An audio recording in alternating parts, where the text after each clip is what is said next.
Nesse dia, no Japão, milhares e milhares de pessoas faziam filas para comprar o mais novo console lançado pela Sony. Um console que seria o sucessor de outro produto que também tinha feito muito sucesso, vendendo mais de 100 milhões de cópias pelo mundo inteiro. As pessoas estavam ansiosas para saber como que seria o sucessor que prometia um hardware muito mais poderoso e que dava a possibilidade de coisas maravilhosas serem construídas.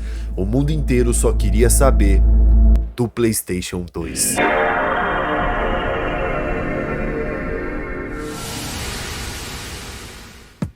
O console simplesmente desapareceu de todas as lojas nas primeiras horas de lançamento, de tanta gente que queria comprar. E dessa forma estrondosa, a sexta geração de console chegou para marcar uma época com jogos icônicos, mundos maiores, mecânicas inovadoras, gráficos realistas pra época, e o PlayStation 2 virou um clássico contemporâneo do século 21, e eu decidi revisitá-lo e acabei me apaixonando novamente. Meu nome é Niel Hell e sejam bem-vindos ao primeiro episódio da primeira temporada do Show da Meia-Noite.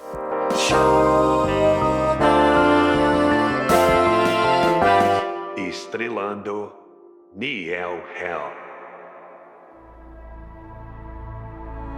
Um dos grandes motivos pelo qual me apaixonei novamente por esse console lendário é que ele nos dá o poder que muitos desejam, o poder de voltar no tempo.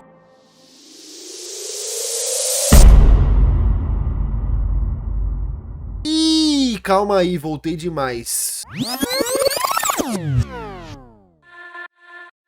Jogar jogos de PlayStation 2 é de fato como voltar no tempo. É como voltar para uma época onde os jogos eram desenvolvidos da forma correta, onde todas as empresas eram obrigados a pensar em uma única coisa para conseguir se destacar no meio de tantos jogos: ser divertido. Como a internet não era algo que fazia parte do mundo de jogos como é hoje em dia, a única forma que os jogos se destacavam no meio de uma biblioteca gigantesca era sendo bom, era sendo divertido. Então a gente pode voltar num tempo onde os desenvolvedores eram obrigados a pensar em nós, eram obrigados a pensar nos jogadores, porque se o jogo fosse bom, através do boca a boca, o jogo começava a se popularizar e isso significava um sucesso em vendas. Que jogo que é esse aqui, Devil May Cry? Eu quero jogar o Devil May Cry.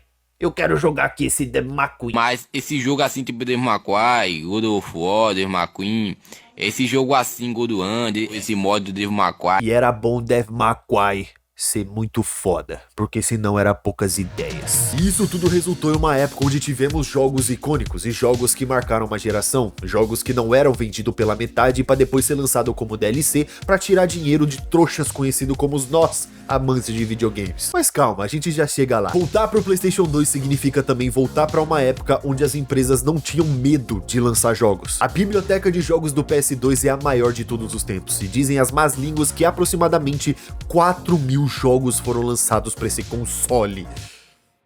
Claro, tinha muita bosta no meio disso tudo, a gente tem que falar a verdade, mas pelo menos tinha opções. Diferente de hoje em dia, que tem 30 opções e 3 se salvam. E essa variedade e quantidade absurda de jogos sendo lançados permitia que você pudesse experimentar todo tipo de jogo possível. Eu considero essa época também como a era da cara de pau, porque se uma franquia como GTA fazia sucesso, as outras empresas não tinham medo nenhum em simplesmente copiar na cara dura e fazer o seu próprio GTA com suas próprias ideias. Claro, muitos eram uma bosta, mas pelo menos se você gostava dessa franquia, você tinha outras opções com outras roupagens, e isso permitiu várias outras franquias legais surgirem e conquistar o seu espaço. E outra coisa que era muito comum era você assistir qualquer filme lançado na história da humanidade e depois descobrir que existia um jogo de PS2 baseado nesse filme, tipo do Homem de Ferro, que teve um jogo lançado e depois um canal de um otário aí de óculos e touca fez um vídeo falando mal. Eu achei esse jogo do Homem de Ferro bem fraquinho.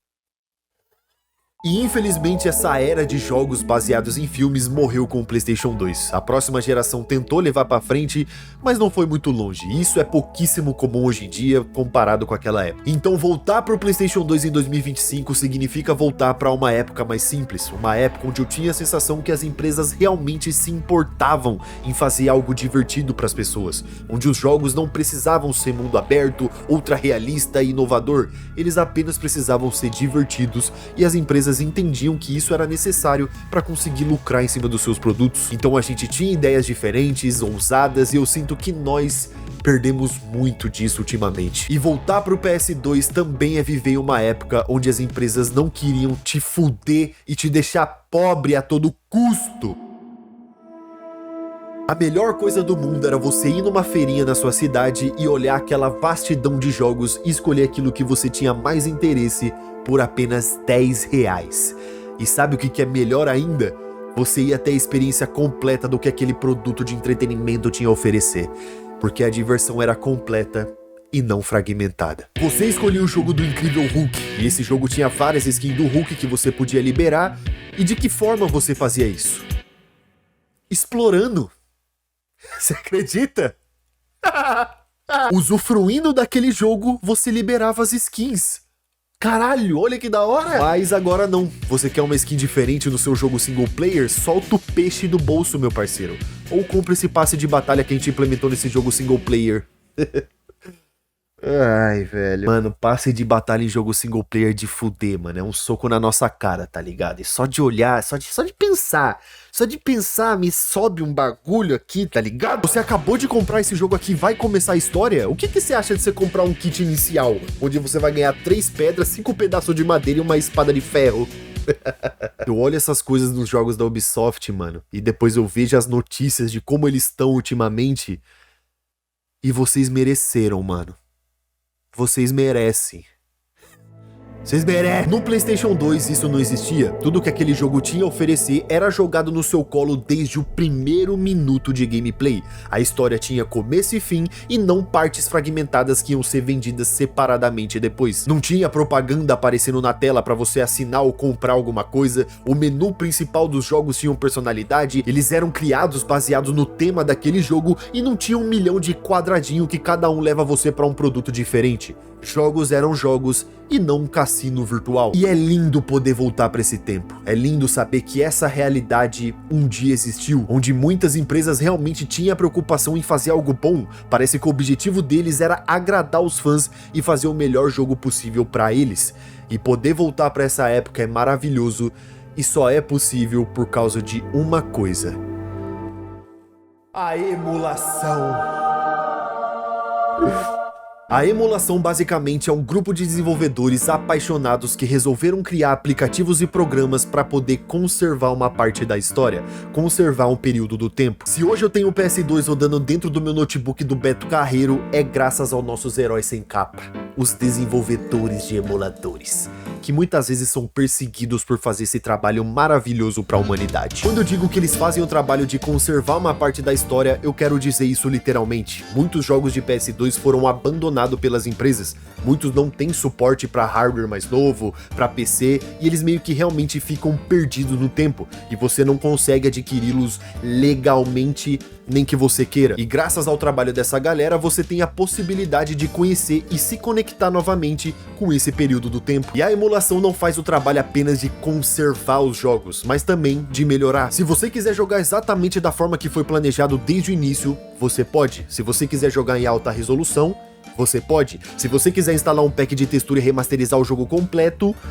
você pode. E isso me fez apaixonar por esse mundo. Eu preciso ser sincero aqui com vocês e falar uma coisa: eu não joguei todos e não zerei todos. Na época do PlayStation 2, eu era apenas uma criança. Minha mãe tinha comprado o videogame tecnicamente pra mim e pro meu irmão, mas na verdade ela tinha comprado pra ele, mas eu podia jogar. Eu era muito novo naquela época, e a maioria dos jogos, a maioria não, todos os jogos eram em inglês, e eu não fazia ideia do que tinha que fazer. Eu era uma criança burra, então eu não tinha nem a capacidade de entender o que estava passando na minha tela. Então quando eu jogava um GTA San Andreas, por exemplo, a única coisa que eu fazia era pegar uma moto e sair rampando pela cidade inteira, porque isso era a única coisa que eu sabia fazer, e ainda assim era divertido pra cacete. Mas agora, com a emulação, eu, o Niel Hell mais velho, ainda burro, mas um pouco mais experiente, tenho a oportunidade de revisitar esses títulos, revisitar aquela época com outros olhos, e o que eu descobri é que naquela época a gente tava vivendo um bagulho muito foda.